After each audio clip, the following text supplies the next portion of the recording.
Good evening to all.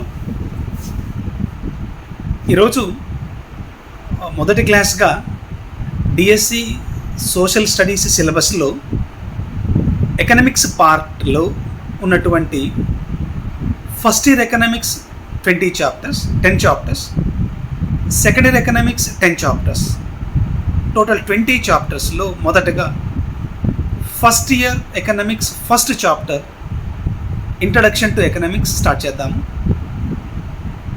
Chapter title introduction to economics. The chapter mainly focuses on the definition of economics, subject matter of economics and some other basic concepts in economics. Right? ఈ economics అనేది తెలుగులో అర్థశాస్త్రం అంటాము. తెలుగు మీడియంలో వింటున్నటువంటి వాళ్ళు కూడా అర్థశాస్త్రం అనరు, ఎకనామిక్స్ అని అంటున్నాం కదా. ఎస్, ఈ ఎకనామిక్స్ సంబంధించి ఈ క్లాస్లో దాని రిలేటెడ్ టర్మ్స్ ఏమున్నాయి, వాటి మీనింగ్ ఏంటి అనే దాంతో మన క్లాస్ని మూవ్ చేసుకుంటూ వెళ్దాం. ఓకేనా? గుడ్. సో ఇక్కడ అర్థశాస్త్రంని ఇంగ్లీష్లో ఎకనామిక్స్ అంటారు. E C O N O M I C S economics. ఎందుకు సార్ మాకు ఈ ఆల్ఫబెట్స్ రావని కాదు. సబ్జెక్ట్ టైటిల్ ఎకనామిక్స్, దాని గురించి ఒక 5 నిమిషాలు మాట్లాడుకుందాం. రీజన్ ఏంటంటే subject title it reflects it's a scope and nature. Right? In every subject ఆ టైటిల్లోనే అది ఏం డీల్ చేయబోతుందో ఉంటుంది, దాన్ని చూడగలగాలి మనం అంతే. లైక్ ఫర్ ఎగ్జాంపుల్ జువాలజీ తీసుకోండి, ZOOLOGY, ZOO zoo, studying of animals కదా. అలా every subject title it reflects it's scope. Right? ప్రతి సబ్జెక్టు టైటిల్ తన పరిధి ఏంటి అనేది టైటిల్లోనే కనబడుతుంది. అలాంటి ఒక ప్రయత్నమే ఇప్పుడు నేను చెప్పిన ఎకనామిక్స్లో ఎస్ తీసేసిన రిమైనింగ్ టర్మ్ ఎకనామిక్. ఓకేనా? ఎకనామిక్ అంటే లిమిటెడ్, పరిమితమైన అని అర్థం. ఎకనామిక్ అంటే లిమిటెడ్, స్కేర్స్, పరిమితమైన అని అర్థం. The word economic is most closely connected with the word scares. ఏంటి స్కేర్స్ ఇక్కడ? స్కేర్స్ రిసోర్స్, పరిమితమైన వనరులు. గాలి పరిమితమైన వనరా? ఎయిర్ పరిమితమైన వనరా? కాదు కదా. సన్లైట్ లిమిటెడ్ రిసోర్సా? కాదు కదా. లిమిటెడ్ రిసోర్సెస్సే ఈ సబ్జెక్ట్కి బేస్ అవుతాయి. ఈ సబ్జెక్ట్ లిమిటెడ్ రిసోర్సెస్ని గురించి మాత్రమే స్టడీ చేస్తుంది. అంటే ఇక్కడ లిమిటెడ్ రిసోర్స్ అంటే ఏంటి సార్? Money related resource. అది ఏదైనా కానీ లిమిటెడ్ రిసోర్సే కదా. Rights? Resources related to money are limited resources. ద్రవ్య సంబంధమైన వనరులు, పరిమితమైన వనరులు. ఆ ద్రవ్య సంబంధమైన పరిమిత వనరుల అధ్యయనమే ఈ అర్థశాస్త్రము, ఎకనామిక్స్ అనేది. రైట్స్? ఎకనామిక్ అంటే చెప్పాను, ఎకనామిక్స్ అంటే చెప్తున్నాను.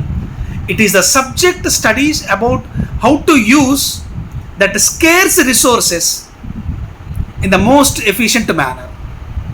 ఆ పరిమితమైన వనరులని సమర్థవంతంగా, ఆప్టిమంగా ఎలా యూజ్ చేయాలో నేర్పేదే ఈ అర్థశాస్త్రం, ఎకనామిక్స్ అనేది. ఓకేనా? అంటే సార్ రిసోర్సెస్ ఉన్నాయి, వేస్ట్ చేయకూడదా? వేస్ట్ కావా? వేస్ట్ అవుతాయి. బికాజ్ జీరో వేస్ట్తో మనం ఏమీ చేయలేము.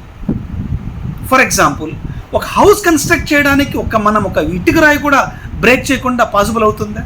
Is it possible to construct a house without breaking a single brick? మనం వేసుకున్న ఈ షర్ట్ 2.2 మీటర్ క్లాత్ టైలర్కి ఇచ్చి వేస్ట్ కాకుండా కుట్టు అంటే ఒక బస్తా కుడతాడు కదా. కొన్ని వేస్టేజెస్ అనేటివి కామన్. మరి ఈ సబ్జెక్ట్ నేర్చుకున్నాం, మనము ఏం గ్రహించాలి ఇక్కడ అంటే మినిమం వేస్టేజెస్తో మ్యాక్సిమం యూటిలైజేషన్ జరగాలి.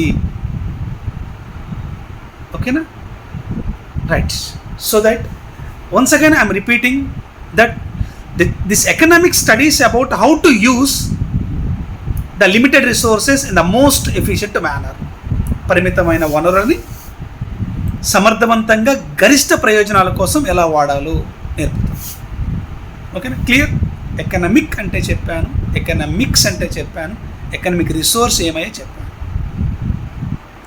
రైట్. అలానే ఇక్కడ ఇంకొక చిన్న పాయింట్, ఎకనామిక్ యాక్టివిటీస్ అనుకుంటుంది. Money related activities are called economic activities.